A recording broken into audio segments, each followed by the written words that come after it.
그러니까 예배를 정성들의 형식에 갖춰서 잘 드리는 것을 원하는 것이 아니라 하나님을 향한 예배의 마음이 변하지 않기를 원하십니다.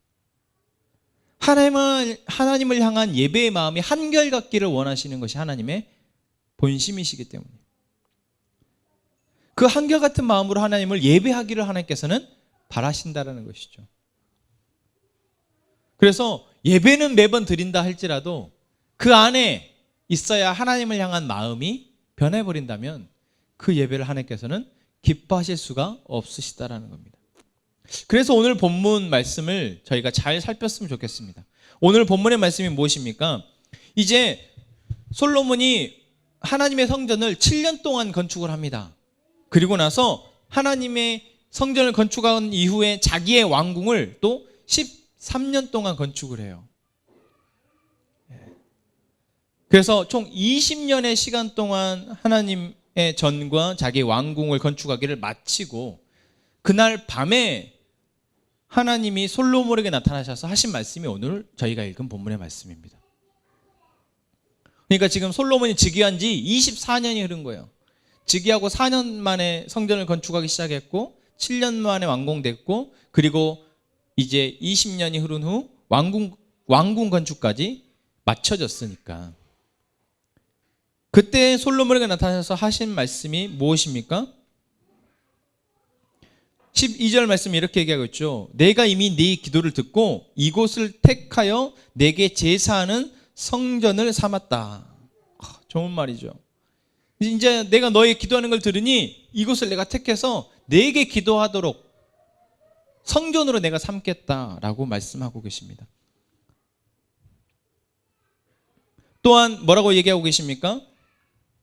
여기서 기도할 때 내가 그 기도를 듣고 그 죄를 사해주고 그 땅을 고쳐주겠다라고 말씀하고 계십니다. 또한 15절 말씀에도 보면 내가 눈을 들고 귀를 기울이는데 언제까지 하겠다? 항상 함께 하겠다라고 말씀하시죠. 16절 말씀에도 뭐라고 얘기하고 있습니까? 내가 이미 이 성전을 택하고 거룩하게 하였고 내 이름을 영원히 여기에 있게 하겠다라고 말씀하셔.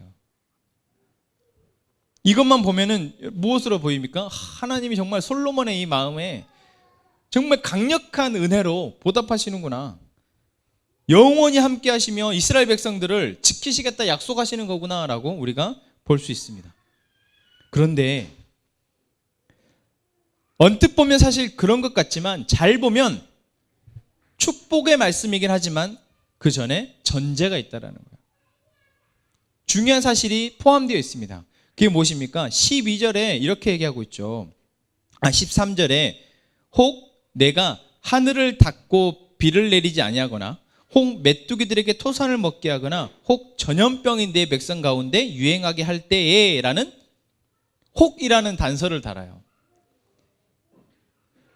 그러니까 내가 혹시 그럴 때가 되면 너희가 내게 기도하면 내가 들어주고 너희 죄를 용서해주고 그 땅을 고쳐주겠다 약속하시는 거예요. 그 말은 곧 무엇입니까? 그럴 수도 있다라는 것이죠. 이거는 누가 하시는 겁니까? 하나님이 하시는 거예요. 그냥 자연재해가 아니에요. 주어가 뭐예요? 하나님이십니다. 하나님이 하늘을 닫아버리신대요. 여러분 그 사건이 이미 열왕기 역사 가운데 있습니다. 언제 있습니까? 엘리야가 3년 6개월 동안 하나님께 기도하자 3년 6개월 동안 땅에 비가 내리지 않았던 역사가 있습니다. 또한 메뚜기의 재앙, 이것은 자연재해가 아니라 하나님이 하나님의 백성들을 또는 하나님의 심판을 보여주시기 위해서 등장하는 재해입니다. 또한 전염병도 그렇죠. 이 말은 곧 하나님이 하나님의 백성들에게 벌을 내리실 때가 있다라는 것이죠. 근데 그때가 됐을 때 너희가 나에게 회개하고 기도하면 용서해 주겠다라는 말이에요. 이거 그러니까 완전한 축복의 말씀이 아니라 뭐가 포함되어 있습니까? 경고가 포함되어 있는 것이죠.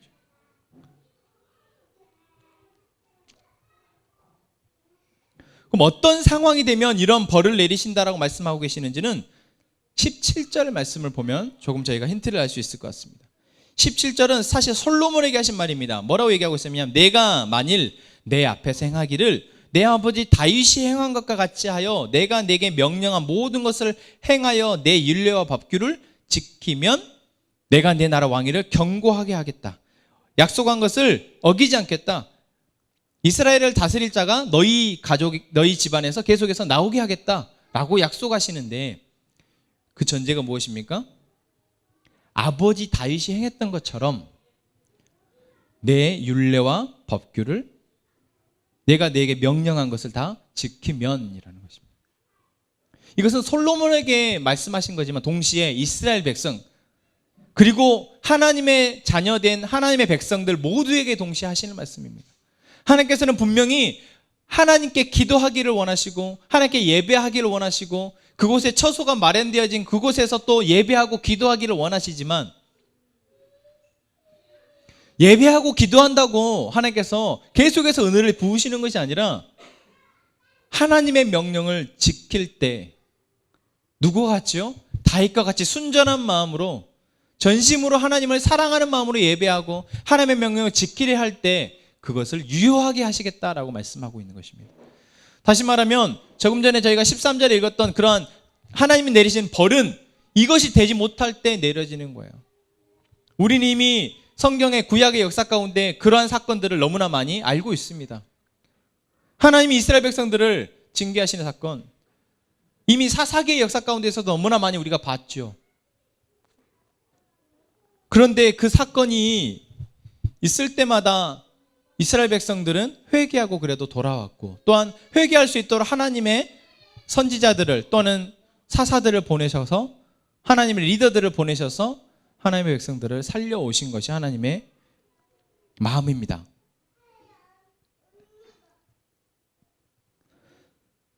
오늘 솔로몬에게도 다시 한번 그 이야기를 하고 계시는 것이죠. 내가 내게 명령한 명령을 다 지키고 순전한 마음으로 하나님을 사랑하는 마음으로 예배하면 내가 너를 영원히 보장해 주겠다라는 거예요. 그런데 만약 그렇지 못하면 19절에서부터 22절까지 일이 일어난다라고 하나님께서 말씀하십니다.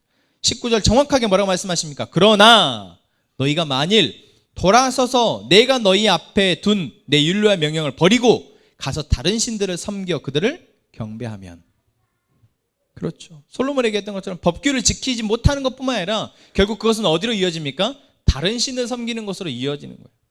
그냥 제가 조금 명령을 어겼어요가 사실 아닌 거죠. 명령을 어기게 되고 어긴 이후에 내가 선택하는 것들은 결국 무엇입니까? 하나님이 아닌 다른 신을 선택하는 것이 된다는 거예요. 그러면 어떻게 하시겠다 말씀하십니까? 20절 정말 무서운 말씀입니다. 내가 너희에게 준 땅에서 그 뿌리를 뽑아내겠다는 거예요. 가나안 땅, 약속의 땅, 젖과 꿀이는 이 땅 하나님이 아브라함 때부터 약속하셨고 정말 출애굽 사건을 통해서 다시 회복하신 이 땅에서 이제 이스라엘 나라의 왕조가 세워진 이 땅에서 뽑아내버리겠다는 말씀이에요. 그 뿌리채.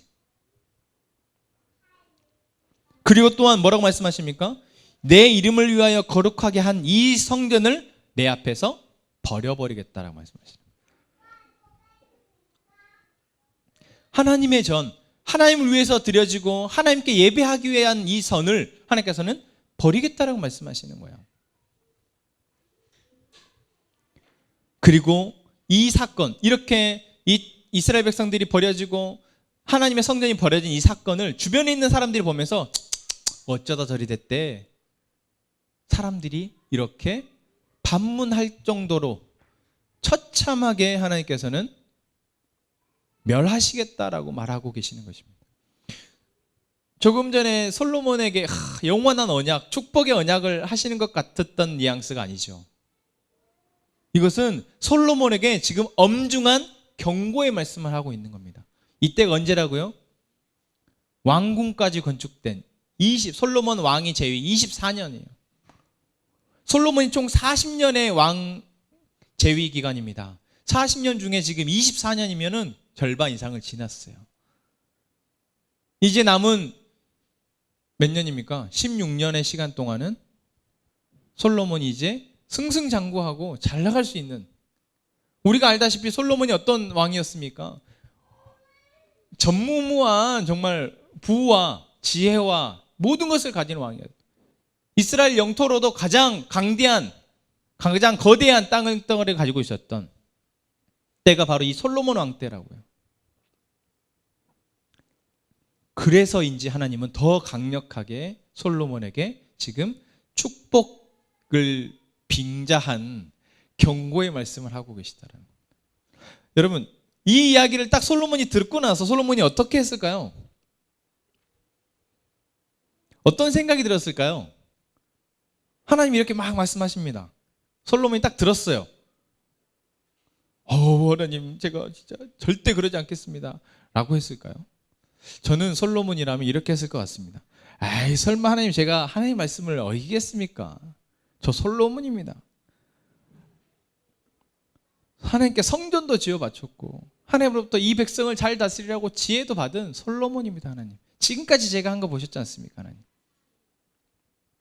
아마 그렇게 했을 것 같습니다. 그렇게 대답은 하지 않았더라도 아마 속으로 그렇게 생각하지 않았을까 싶습니다. 그리고 역대하 7장 이후 8장과 9장이 이제 솔로몬의 이야기인데, 그 남은 이야기들이 기록된 것을 보면 정말 하나님의 약속을 잘 지키고 하나님의 은혜 속에서 나라를 잘 다스리고 자기 아들인 르호보암에게 물려준 것 같아 보입니다. 하지만 이 역대기의 기록은 유다 왕조에 좋지 못했던, 안 좋았던 사건들은 싹 뺐어요. 그 기록을 뺀 이유는 무엇인지 저번에 이야기를 했습니다. 이 역대기를 쓴 이유는 이제 포로에서 돌아온 이스라엘 유다의 백성들을 하나님의 이 사랑으로 좀 품어주고, 왕조의 정통성과 우리가 얼마나 뛰어난 민족이고 우리를 통해서 하나님이 어떤 일도 이루실 것을 조금 자긍심과 이 자부심을 고취시켜주기 위해서 쓰여진 기록이기 때문에 안 좋은 건 빼버렸단 말이죠. 그러나 열왕기의 기록을 보면 솔로몬의 이후의 시간들이 그렇지 못했다라는 것. 자기의 속마음처럼 하나님의 이 경고를 듣고 경고대로 되지 않고 정말 초심을 그대로 지켜나가지 못했다라는 것을 우리는 알 수 있습니다. 열왕기상 11장을 보면 이렇게 아예 이야기하고 있습니다. 11장 9절에 솔로몬이 마음을 돌려 이스라엘의 하나님 여호와를 떠남으로 여호와께서 그에게 진노하시니라.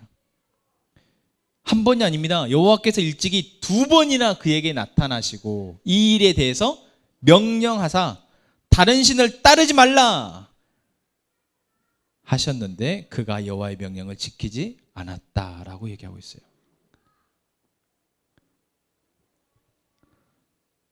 이 이후입니다. 24년의 이 시간 이후에 솔로몬이 어쩌다 이렇게 되었을까요? 솔로몬이 어쩌다 이렇게 마음이 변했을까요? 솔로몬의 하나님을 향한 마음이 변했습니다. 근데 이것은 곧 무엇을 말합니까? 솔로몬은 계속해서 왕이기 때문에 예배는 드리고 있어요. 예배는 드리고 있는데 예배를 드리는 마음이 변한 거예요. 그건 곧 무엇이 변한 것입니까? 예배가 변한 겁니다. 예배가 변질된 것입니다. 예배가 무너지고 있는 것입니다. 아무리 예배를 드린다 해도 그 예배를 드리는 사람의 예배자의 마음이 이전과 같지 않다면, 하나님을 향한 마음이 이전과 같지 않다면 그 예배는 하나님께서 받으시지 않으신다고 말하고 있다는 거예요. 그 결과 어떻게 됩니까? 하나님은 11장 11절에 이렇게 얘기합니다. 솔로몬에게 말씀하시되 내게 이러한 일이 있었고 또 내가 내 언약과 내게 명령한 법도를 지키지 아니하였으니 내가 반드시 이 나라를 내게서 빼앗아서 내 신하에게 주리라. 빼앗겠다 말씀하셔요. 그리고 역사적으로 어떻게 됩니까? 르호보암, 자기 아들인 르호보암 때 이스라엘은 남유다와 북이스라엘로 쪼개지게 됩니다. 영원히 함께하고 영원히 너의 왕위를, 다윗의 왕위를 지켜주겠다고 하던 하나님의 약속이 이렇게 끝이 납니다. 무엇이 이것을 초래했습니까? 솔로몬의 마음이 변한 것입니다. 예배하는 하나님 솔로몬의 마음이 변한 것, 그것이 바로 이러한 무서운 결과를 초래한 것입니다. 무엇이 솔로몬의 마음을 변하게 했을까요, 여러분? 이 11개의 기록을 통해서 살펴보면 첫 번째는 이거였습니다. 솔로몬에게 하나님보다 더 즐거운 것이 생겼습니다. 솔로몬이 어렸을 때부터 아버지의 예배를 보면서 자라면서 정말 많은 즐거운 것들이 있었겠지만, 그럼에도 불구하고 솔로몬은 하나님께 예배함을 즐거워하는 사람이었고, 그 예배를 하나님께서 기뻐하셨는데, 하나님과 함께하고 하나님의 말씀을 듣고 그 말씀대로 이스라엘 백성들을 다스리는 것을 즐거워하던 이 솔로몬이 하나님보다 더 즐거워하는 것이 생겼다고. 뭐 여러 가지 너무나 많겠지만 그 중에 성경에서 기록하고 있는 특징적인 부분들은 11장 1절부터 보면 이렇게 얘기하고 있습니다. 11장 1절에 이방의 여인들을 사랑하더라라고. 그리고 3절에 보면 후궁이 700명, 첩이 300명이라고 이야기하고 있습니다. 뭐 결혼은 해야죠. 그리고 예쁜 부인 맞이할 수 있죠. 그리고 이 고대 사회 가운데에서는 왕이 첩을 부인을 1명, 2명 두는 것에 대해서 크게 뭐라 하지 않고, 심지어 다윗 왕도 자기의 부인이 여러 명이었기 때문에 그것에 대해서 사실 성경이 지금 부인이 1명이 아니야? 라고 말하고 있는 것이 아닙니다. 뭐라고 얘기하고 있습니까? 이방의 여인들을 사랑하고 있다라고. 솔로몬이 이방의 여인, 이미 그전에도 바로의 딸을 자기 아내로 맞이했는데 계속해서 이방의 여인들을 사랑하게 되고, 모압과 암몬과 에돔과 시돈 헷 여인들을 사랑하게 되어졌다라고 얘기하고 있습니다. 그냥 사랑하게 되어진 것, 좋아하게 되어진 것, 뭐 사람의 감정이 그럴 수 있다라고 생각할 수 있겠지만, 왜 이렇게 많은 주변의 여인들을 솔로몬이 보게 되고 그 여인들을 아내로 맞이했을까요? 그리고 아내를 맞는 것을 이렇게 너무 쉽게 생각하고 즐거워하게 되었을까요? 조금 뒤에 저희가 또 다시 한번 언급하겠지만, 솔로몬은 왕으로서 자기 영토를 지키는 데 있어서 다른 나라의 여인들을 아내로 맞는 정책을 사용합니다. 그렇게 솔로몬은 하나님보다 하나님보다 더 즐거워하는 이 육체의 쾌락을 택하게 됩니다. 그리고 이것은 어떤 결과로 이어집니까? 11장 4절 말씀에 솔로몬이 나이가 많을 때 그의 여인들이 그의 마음을 돌려 다른 신들을 따르게 하였으므로 왕의 마음이 그의 아버지 다윗의 마음과 같지 아니하여 그의 하나님 여호와 앞에 온전하지 못하였더라. 하나님에게서 마음이 떠나게 된 이유 가운데 무엇이 있습니까? 이 여인들이 있었다라는 것입니다. 하나님은 이미 출애굽 때부터 이스라엘 백성들에게 레위기 가운데 명령하신 것이 있습니다. 무엇입니까? 이방의 여인을 첩으로, 아내로 맞지 말라라는 거예요. 그 이유에 대해서 너무나 분명합니다. 그들이 사랑하는 신, 그들이 섬기는 신을 섬기게 될까 봐. 처음부터 그 신을 섬기려고 하진 않겠지만, 자기가 사랑하게 된 그 여인이, 자기가 아끼는 그 여인이 중요하게 여기는 그 신에 자기의 마음이 빼앗기게 되어진다는 것이죠. 여러분, 우리 가운데 즐거워하는 것 있습니다. 저도 즐거워하는 거 있고 좋아하는 거 있고, 그것 때문에 뭔가 행복해지는 감정이 느껴질 때가 참 많습니다. 하지만 그 어떤 것보다, 내가 즐거워하고 좋아하는 그 어떤 것보다 하나님이 앞에 있어야 합니다. 하나님에게서 내게 주어지는 모든 것입니다. 사실 우리가 즐기고 있고 우리가 좋아하고 우리가 기뻐하고 우리가 행복하게 하는 그 모든 것들은 하나님에게서 나에게 주어진 은혜입니다. 그런데 그것을 주시는 하나님이 아니라 그것 자체를 우리가 즐거워하게 되면 우리는 더 이상 하나님을 진심으로 예배할 수 없게 되어진다는 것이죠.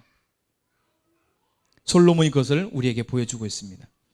두 번째, 또한 솔로몬의 마음을 변하게 만든 것은 솔로몬 가운데 하나님보다 의지하는 것이 있었다라는 것입니다. 솔로몬이 하나님께서 받은 것이 참 많습니다.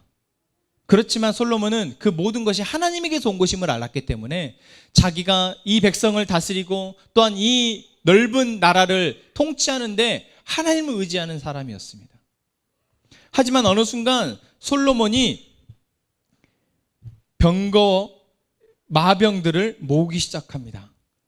열왕기상 10장 26절 말씀에 이렇게 얘기하고 있습니다. 솔로몬이 병거와 마병을 모으매 병거가 1400대요 마병이 12000명이라 병거 성에다 두고 예루살렘 왕에게도 두었으며. 병거와 마병을 모았다는 짧은 한 절의 말씀이지만 하나님께서는 이 말씀, 이 한 구절을 성경에 기록하신 이유가 있습니다. 무엇일까요? 솔로몬이 이 병거와 마병을 모으는 마음이 결국 하나님이 다스리시고 하나님이 보호하시는 나라를 솔로몬이 인정하는 것이 아니라 조금씩 자기에게 있는 것으로, 자기가 모으는 것으로 이 나라를 지키려 하고 있다는 것을 말하고 있습니다. 그래서 이미 성경에서는 하나님이 병마를 많이 두지 말라라는 명령을 하고 있습니다. 어디냐면 신명기 17장 16절입니다. 그거는 왕을 세우는 규정이거든요. 이미 하나님 너희들이 꼭 왕을 세울 건데 왕을 세울 때 반드시 이것을 명심해라 라고 명령한 구절입니다. 이렇게 얘기하고 있어요. 그는 여기서 왕입니다. 왕은 병마를 많이 두지 말 것이요 병마를 많이 얻으려고 그 백성을 애굽으로 돌아가게 하지 말 것이니. 이미 병마를 많이 두지 말라고 얘기하고 있습니다. 병마를 많이 두지 말라고 하신 것은 전쟁의 승패가 병마에 있다는 것이 자꾸 그들에게 새겨지지 않도록 하기 위해서요. 그러잖아요. 병마 아무리 많이 모아도 옆에 나라가 쳐들어오거나 옆에 나라 군세가 더 강해지면 더 많이 모아야 되겠다고 생각이 들고, 병마가 1000마리였더라도 또 더 있어야지만 내가 안전할 것 같고, 이 새로운 무기도 있어야지 안전할 것 같고, 저것도 있어야지 안전할 것 같고, 계속해서 인간의 마음은 더 안전해지고 더 강해지기를 추구하기 때문에 병마를 모아서 나라를 지킬 수 있는 것이 아니다라는 것을 하나님께서는 이 말씀을 통해서 말하고 있는 것입니다. 누가 하나님의 나라를 지키십니까? 누가 이스라엘 백성을 지키냐고요? 하나님이 지키시는 것입니다. 이미 지금까지 수없이 많은 전쟁을 통해서 하나님이 이스라엘 백성들을 지키셨고, 다윗 때에도 그랬고 솔로몬 때에도 그랬습니다. 이스라엘 나라의 영토는 하나님이 지키셨습니다. 믿으십니까? 그러나 솔로몬은 영토를 지키기 위해 하나님보다 병마를 더 많이 모으는 데 관심을 두고 있습니다. 세 번째, 솔로몬의 마음을 변하게 만든 것이 있습니다. 그것은 바로 하나님보다 더 자랑할 게 생겼다라는 거예요. 하나님보다 더 자기가 마음이 뿌듯해진 게 생겼다라는 거예요. 솔로몬 하면 떠오르는 두 가지가 있습니다. 무엇입니까? 지혜, 그리고 부유함입니다. 하나님이 자기 백성들을 잘 다스리라고 주신 지혜로 인해 솔로몬은 주변국들에 유명해지게 됩니다. 저희가 읽은 본문 말씀에도 그러잖아요. 와, 주변에서 막 열왕기상 10장 23절에 보면 이렇게 얘기하고 있습니다. 솔로몬 왕의 재산과 지혜가 세상의 그 어느 왕보다 큰지라. 24절에 온 세상 사람들이 다 하나님께서 솔로몬의 마음에 주신 지혜를 들으며 그의 얼굴을 보기 원하여 그들이 각기 예물을 가지고 옵니다. 세상에나 하나님이 주신 지혜를 보고 듣기 위해서 사람들이 돈을 싸들고 와서 솔로몬 앞에 오는 거예요. 솔로몬이 얼마나 신날까요?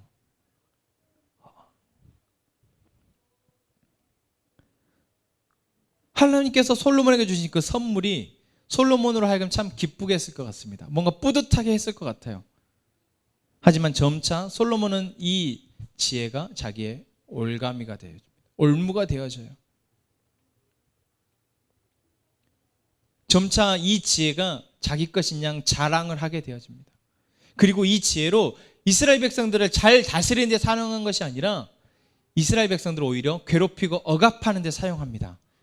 직접적으로 그 이야기가 성경에 나오진 않지만 나중에 르호보암이 왕이 되었을 때, 르호보암이 왕이 되었을 때 이제 신하들이, 백성들이 왕 앞에 나와서 왕이시여, 왕의 아버지가 우리의 멍에를 무겁게 하였습니다. 이제 왕의 아버지가 우리에게 시킨 고역과 무거운 멍에를 가볍게 해주십시오. 솔로몬이 성전을 건축하고 왕궁을 건축하고 그리고 나서 건축을 멈춘 것이 아니라 많은 도시와 많은 항구를 개발을 하고 성을 건축을 합니다. 왜요? 머리가 좋으니까. 그래서 무역 항구를 개발을 해서 에시온게빌이라는 무역 항구를 개발해서 주변국들과 활발한 무역을 합니다. 그래서 정말 부를 더 늘리고 축적하게 되어지죠. 그리고 또 많은 성들을 건축하여서 더 단단한 나라를 일구기인데 일조를 합니다. 또 도시들을 건축을 합니다. 도시를 건설을 해요. 백성들은 더 잘 살게 하기 위한 마음이라고 생각할 수 있지만 결국 그 모든 것들이 백성들로 하여금 너무나 고단하게 만들었다는 것이죠. 오죽 했으면 다음 왕이 세워지자마자 왕에게 찾아와서 백성들이 이렇게 말을 하겠냐라는 것이죠. 결국 솔로몬은 하나님이 선물로 주신 이 지혜를 하나님의 것으로 온전히 간직하지 못했던 것 같습니다. 그것을 자기의 의로 변질해버리고 그것의 사용을 잘못하게 되어집니다. 또한 솔로몬은 지혜뿐만 아니라 솔로몬이 가지고 있었던 많은 재물도 솔로몬의 자랑이었습니다. 솔로몬의 시대가 얼마나 부유했는지 성경에 보면 이렇게 나옵니다. 은을 귀하게 여기지 않았다. 여러분, 금, 은 다 귀하잖아요. 우리는 없어서 그렇지 있으면 그냥 너무 감사하죠. 그런데 금이 너무 흔하고 금이 너무 많으니 은은 그냥 취급도 별로 안 했대. 그래서 왕상 10장의 말씀 보면은 솔로몬 왕이 마시는 그릇이 다 금이래요. 은 기물이 없대요. 은으로 만든 것이 없대요. 다 금이었어요. 또한 예루살렘에서 은을 돌같이 흔하게 여겼다는 거예요. 백향목을 평지에 뽕나무같이 많게 하였더라. 백향목이 진짜 비싼 나무거든요. 근데 그 나무를 평지에 있는 뽕나무, 그냥 흔한 나무같이 사람들이 생각했다는 거예요. 그러니까 이스라엘이 얼마나 부유했는지를 알 수 있죠. 근데 그거는 솔로몬이 나라를 잘 다스려서 무역도 잘하고 뭐 해서 그렇게 부유해진 건데 그걸 꼭 솔로몬이 자기 자랑으로 여겼다고 말할 수 있습니까? 아니요.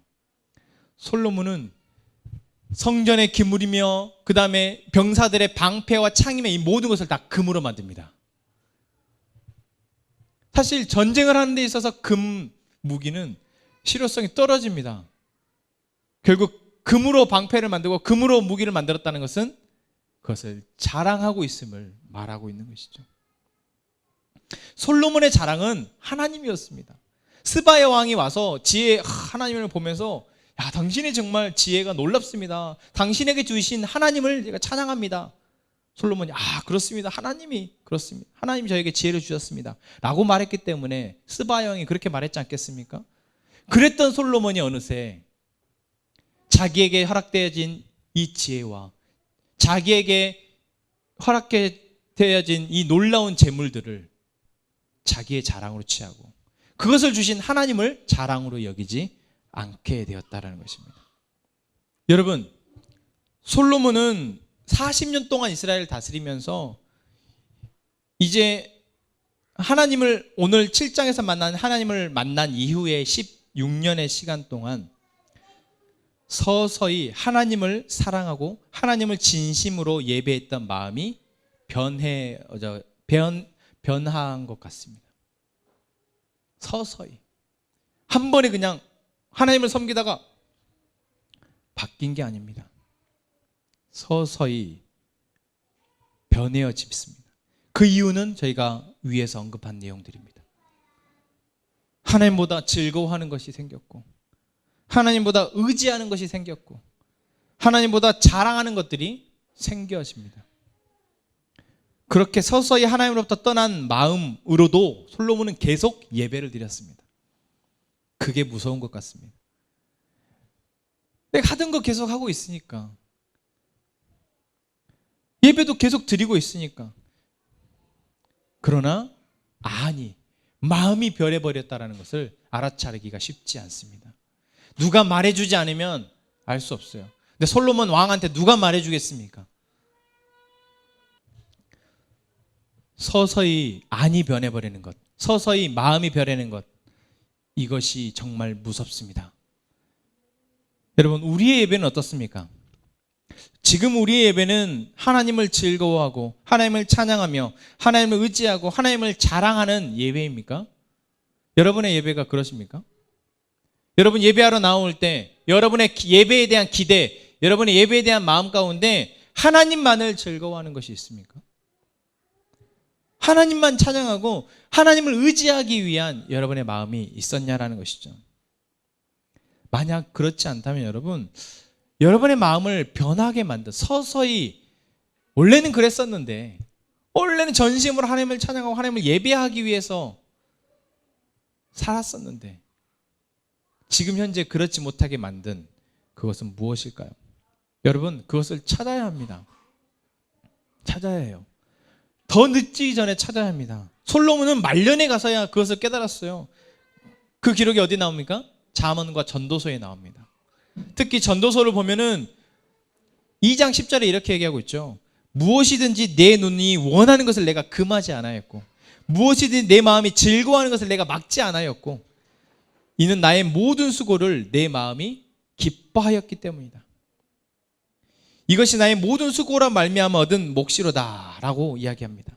그런데 11절에 그 후에 내가 생각해 보니 내가 내 손으로 한 모든 일과 내가 수고한 모든 것이 다 헛되어 바람을 잡는 것이며 해 아래에서 무익한 것이었다. 자기에게 주어진 거 자기가 마음껏 사용하고 마음껏 자랑하고 마음껏 누렸는데, 그것이 뭔 죄인지, 그것이 뭔 문제인지 생각하지 않았는데, 돌이켜보니, 나중에 생각해보니 다 헛된 것이었고 바람을 잡는 것과 같았다라고 얘기하고 있습니다. 그리고 2장 26절에 하나님 이렇게 말씀하십니다. 하나님은 그가 기뻐하시는 자에게는 지혜와 지식과 희락을, 기쁨을 주시나 죄인에게는 노고를 주시더라. 그가 모아 쌓게 하사 하나님을 기뻐하는 자에게 그가 주게 하시지만 이것도 헛되어 바람을 잡는 것이로다. 결국 하나님이 주시는 것임을 솔로몬이 말년에 가서야 다시 깨닫고 전도서로 남겨놓습니다. 그리고 12장 13절에 이렇게 말하고 있습니다. 전도서 12장 13절에 일의 결국을 다 들었으니 하나님을 경외하고 그의 명령들을 지킬지어다. 이것이 모든 사람의 본분이니라. 결국 자기가 무엇을 놓쳤는지를 이야기하고 있어요.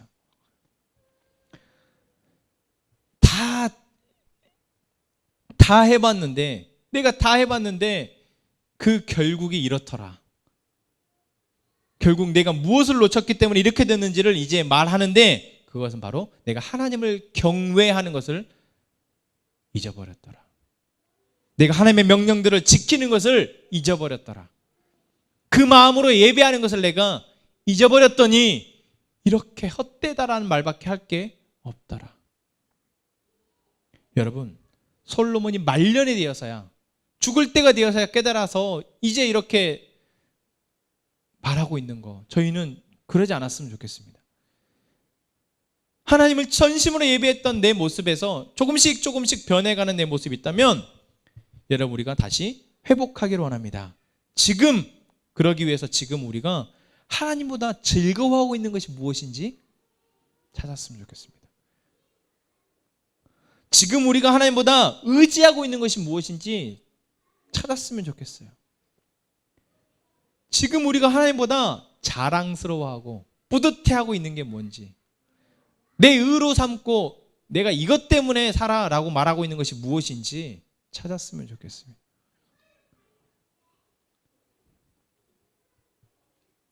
여러분, 찾으십시다. 찾아요. 남편 안 됩니다. 자식 안 돼요. 돈 절대 안 됩니다. 그것보다 하나님이 더 그것보다 하나님만 예배하는 저희가 되어야 합니다. 그것을 우리가 지금 찾고 그것을 내려놓지 못한다면, 그것에서 돌이키지 못한다면 우리는 솔로몬과 같은 후회를 하게 될지도 모릅니다. 그리고 또한 우리 공동체도 봤으면 좋겠어요. 여러분, 우리 공동체에 모여서 무엇을 즐거워합니까? 여러분, 우리 공동체는 무엇을 의지하고 있죠? 여러분, 우리 공동체는 무엇을 자랑하고 있습니까? 정말 한 개인의 예배도 너무나 중요하고, 그 개인의 예배, 한 사람의 예배도 진실하고 변하지 않아야 하지만, 저는 교회도 변하지 않아야 한다고 생각합니다. 공동체의 예배도 변하면 안 된다고 생각해요. 공동체 예배 가운데 더 즐거워하는 게 있으면 안 됩니다. 공동체의 모임 가운데 하나님보다 더 즐거워하는 게 있으면 안 돼요. 하나님보다 더 의지하는 게 생기면 안 됩니다. 하나님보다 더 자랑하는 게 생기면 안 돼요. 최근에 서울의 정말 대형 교회의 사태를 보면서 저는 그것을 너무나 뼈저리게 느끼게 됩니다. 그 교회 가운데 자랑할 게 너무나 많아요. 하나님보다 자랑할 게 너무나 많습니다. 우리 교회는 뭐가 있고, 우리 교회는 뭐가 있고, 우리 교회는 뭐가 되고, 우리 교회는 누가 다니고, 우리 교회는 자랑할 게 너무나 많아요. 그러니 하나님이 보이겠냐고요. 그 교회는 의지할 게 너무나 많습니다. 훌륭한 목사님, 훌륭했던 목사님의 좋은 교회 시스템에, 건물에 너무나 의지할 게 많죠. 또한 그 교회는 즐거워하는 게 너무나 많습니다. 비단 그 교회의 문제만이 아니라 이 땅에 있는 많은 교회들이 하나님보다 더 즐거워하고, 하나님보다 더 의지하고, 하나님보다 더 자랑하는 것이 생길수록 그 교회의 예배는 무너지게 됩니다. 그것도 서서히 무너집니다.